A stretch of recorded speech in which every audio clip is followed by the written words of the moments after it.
Hi friends, അസ്സലാമു അലൈക്കും, നമസ്കാരം. Welcome back to my channel.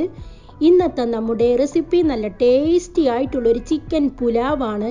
മിനിറ്റുകൾക്കുള്ളിൽ pressure cooker ഉപയോഗിച്ച് നല്ല അടിപൊളി ടേസ്റ്റ് ഉള്ള ഒരു ചിക്കൻ പുലാവ് എങ്ങനെ തയ്യാറാക്കിയെടുക്കാം എന്നൊന്ന് നോക്കിയാലോ. അപ്പം നമ്മുടെ ടേസ്റ്റി ആയിട്ടുള്ള ഈ ഒരു കുക്കർ ചിക്കൻ പുലാവ് തയ്യാറാക്കിയെടുക്കാൻ വേണ്ടി നമ്മളിവിടെ 1.5 കിലോ വരുന്ന ചിക്കനാണ് എടുത്തിട്ടുള്ളത്.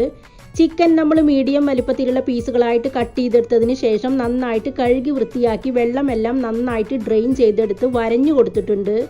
ഇനി നമുക്ക് ഈ ചിക്കൻ ഒന്ന് മാരിനേറ്റ് ചെയ്യാം. അതിനു വേണ്ടി നമുക്കിതിലേക്ക് 2 ടേബിൾ സ്പൂൺ മുഴുവനായിട്ടുമുള്ള മല്ലിപ്പൊടി ചേർത്ത് കൊടുക്കാം. 1 ടേബിൾ സ്പൂൺ മുഴുവനായിട്ടുമുള്ള മുളക് പൊടി ചേർക്കാം. 1/4 ടീസ്പൂൺ അളവിലുള്ള മഞ്ഞൾപ്പൊടി ചേർത്ത് കൊടുക്കാം. 1/4 ടീസ്പൂൺ അളവിലുള്ള ഗരം മസാല, 1 ടീസ്പൂൺ മുഴുവനായിട്ടുമുള്ള ഇഞ്ചി വെളുത്തുള്ളി പേസ്റ്റ്. അടുത്തതായി നമുക്കിതിലേക്ക് ചേർത്ത് കൊടുക്കേണ്ടത് 1 ടേബിൾ സ്പൂൺ മുഴുവനായിട്ടുമുള്ള തൈരാണ്. തൈര് ഇഷ്ടമില്ലാത്തവരാണെങ്കിൽ 1 ടീസ്പൂൺ മുഴുവനായിട്ടുമുള്ള ലെമൺ ജ്യൂസ് ആഡ് ചെയ്ത് കൊടുത്താലും മതി. അടുത്തതായി നമുക്കിതിലേക്ക് ആവശ്യത്തിനുള്ള ഉപ്പ് കൂടി ചേർത്ത് കൊടുക്കാം. ഉപ്പും കൂടി ചേർത്ത് കൊടുത്തതിന് ശേഷം നമുക്ക് ഈ ചിക്കൻ നന്നായിട്ടൊന്ന് മാരിനേറ്റ് ചെയ്യാം. അപ്പം നമ്മുടെ ചിക്കൻ ഇതാ നമ്മൾ നന്നായിട്ട് മാരിനേറ്റ് ചെയ്തിട്ടുണ്ട്. ഇനി നമുക്കിത് അടച്ചു വെക്കാം. 1 മണിക്കൂർ നേരം റെസ്റ്റ് ചെയ്യാൻ വേണ്ടി മാറ്റി വെക്കാം. ചിക്കൻ നമ്മൾ മാരിനേറ്റ് ചെയ്തിട്ട് ഏകദേശം 1 മണിക്കൂർ കഴിഞ്ഞിട്ടുണ്ട്. അടുത്തതായി നമുക്ക് ചിക്കൻ പുലാവ് എങ്ങനെയാണ് തയ്യാറാക്കിയെടുക്കുന്നതെന്ന് നോക്കാം. അതിനുവേണ്ടി നമ്മുടെ കുക്കർ ഇതാ ഇവിടെ നന്നായിട്ട് ചൂടായി വന്നിട്ടുണ്ട്. ഇതിലേക്ക് നമുക്ക് 1 ടേബിൾ സ്പൂൺ മുഴുവനായിട്ടുമുള്ള ഓയിൽ ഒഴിച്ചു കൊടുക്കാം. കൂടെ തന്നെ 1 ടേബിൾ സ്പൂൺ മുഴുവനായിട്ടുമുള്ള ഗീ കൂടി ചേർത്ത് കൊടുക്കാം. ഓയിലും ഗീയും കൂടി നന്നായിട്ട് ചൂടായി വരുന്ന സമയത്ത് ഇതിലേക്ക് നമുക്ക് സ്പൈസസ് ഇട്ട് കൊടുക്കാം. 1 ടീസ്പൂൺ മുഴുവനായിട്ടുമുള്ള ചെറിയ ജീരകം, 1 ടീസ്പൂൺ മുഴുവനായിട്ടുമുള്ള കുരുമുളക്, 6-7 ഏലക്ക, 6-7 ഗ്രാമ്പു, 1 വലിയ പീസ് പട്ട ചെറുതായിട്ട് പൊട്ടിച്ചത് കൂടി ഇട്ട് കൊടുക്കാം. സ്പൈസസ് ഒന്ന് റോസ്റ്റ് ആയിട്ട് വരുന്ന സമയത്ത് നമുക്കിതിലേക്ക് 1 വലിയ സവാള സ്ലൈസ് ചെയ്തത് കൂടി ചേർത്ത് കൊടുക്കാം. കൂടെ തന്നെ 2 പച്ചമുളക് ഒന്ന് നൈസായിട്ട് കട്ട് ചെയ്തത് കൂടി ചേർത്ത് കൊടുക്കാം. ഇനി നമുക്ക് ഈ സവാളയും പച്ചമുളകും കൂടി നന്നായിട്ടൊന്ന് വഴറ്റിയെടുക്കാം. നിങ്ങൾ ഈ ചിക്കൻ പുലാവ് ട്രൈ ചെയ്യുന്നുണ്ടെങ്കിൽ വലിയ കുക്കർ തന്നെ യൂസ് ചെയ്യേണ്ടി വരും. അതല്ലെങ്കിൽ ഇളക്കി കൊടുക്കാനൊക്കെ ബുദ്ധിമുട്ടായിട്ട് വരും. വലിയ കുക്കർ ഇല്ലാത്തവരാണെങ്കിൽ നമ്മൾ സാധാരണ ബിരിയാണി ഉണ്ടാക്കുന്ന ബിരിയാണി പോട്ട് ഉപയോഗിക്കുന്നതായിരിക്കും നല്ലത്. അപ്പോഴും ഇതേ ടേസ്റ്റ് തന്നെ നിങ്ങൾക്ക് കിട്ടുന്നതാണ്. അപ്പം നമ്മുടെ സവാളയും പച്ചമുളകും നന്നായിട്ട് വഴറ്റിയെടുത്തിട്ടുണ്ട്. അടുത്തതായി നമുക്കിതിലേക്ക് മാരിനേറ്റ് ചെയ്തിട്ടുള്ള ചിക്കൻ മുഴുവനായിട്ടും ഇട്ട് കൊടുക്കാം. ചിക്കൻ മുഴുവനായിട്ടും ഇട്ട് കൊടുത്തതിന് ശേഷം നമുക്ക് ഇതെല്ലാം കൂടി ഒന്ന് നന്നായിട്ട് മിക്സ് ചെയ്ത് കൊടുക്കാം.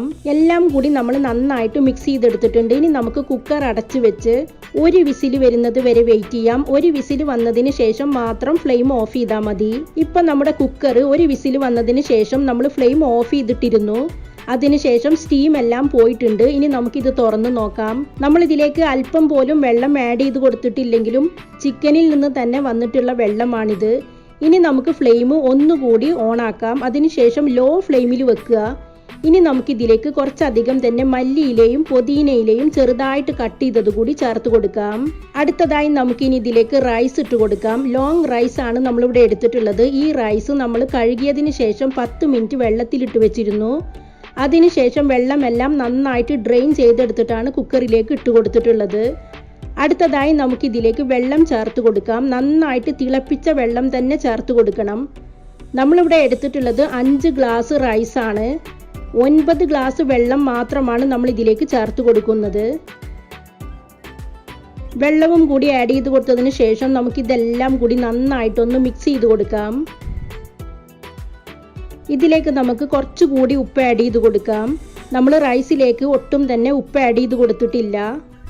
ഇനി നമുക്ക് കുക്കർ അടച്ചു വെച്ച് 1 വിസിൽ വരുന്നത് വരെ വീണ്ടും വെയിറ്റ് ചെയ്യാം. ഇപ്പം നമ്മുടെ കുക്കർ 1 വിസിലും കൂടി വന്നതിന് ശേഷം നമ്മൾ ഫ്ലെയിം ഓഫ് ചെയ്തിട്ടിട്ടുണ്ട്. അതിനുശേഷം കുക്കറിൻ്റെ സ്റ്റീം എല്ലാം നന്നായിട്ട് പോയിട്ടുണ്ട്. ഇനി നമുക്കിതൊന്ന് തുറന്ന് നോക്കാം. നല്ല ചൂടാണ്. ഇപ്പോൾ തന്നെ ഇളക്കി കൊടുത്തു കഴിഞ്ഞാൽ റൈസ് പൊട്ടിപ്പോവും. അതുകൊണ്ട് ചൂടാറിയതിന് ശേഷം മാത്രമേ നമുക്കിത് ഇളക്കി കൊടുക്കാൻ പറ്റുകയുള്ളൂ. അപ്പോൾ ഇതാ നമ്മുടെ അടിപൊളി ടേസ്റ്റുള്ള കുക്കർ ചിക്കൻ പുലാവ് മിനിറ്റുകൾക്കകം ഇവിടെ തയ്യാറായി കഴിഞ്ഞു. എല്ലാവരും ട്രൈ ചെയ്ത് നോക്കണം. എൻ്റെ വീഡിയോകളും റെസിപ്പികളും നിങ്ങൾക്ക് ഇഷ്ടമാവുന്നുണ്ടെങ്കിൽ ആ റെഡ് സബ്സ്ക്രൈബ് ബട്ടൺ ഒന്ന് പ്രസ് ചെയ്യുക. കൂടെ കാണുന്ന ബെല്ലൈക്കണും ഓൾ എന്ന ഓപ്ഷനും കൂടി കൊടുക്കുകയാണെങ്കിൽ ഞാൻ അപ്ലോഡ് ചെയ്യുന്ന പുതിയ വീഡിയോകളുടെ നോട്ടിഫിക്കേഷനുകൾ നിങ്ങൾക്ക് അതാത് സമയത്ത് ലഭിക്കുന്നതായിരിക്കും. ഇൻഷാ അല്ലാ വീണ്ടും പുതിയൊരു വീഡിയോയിലൂടെ കാണാം. Thanks for watching.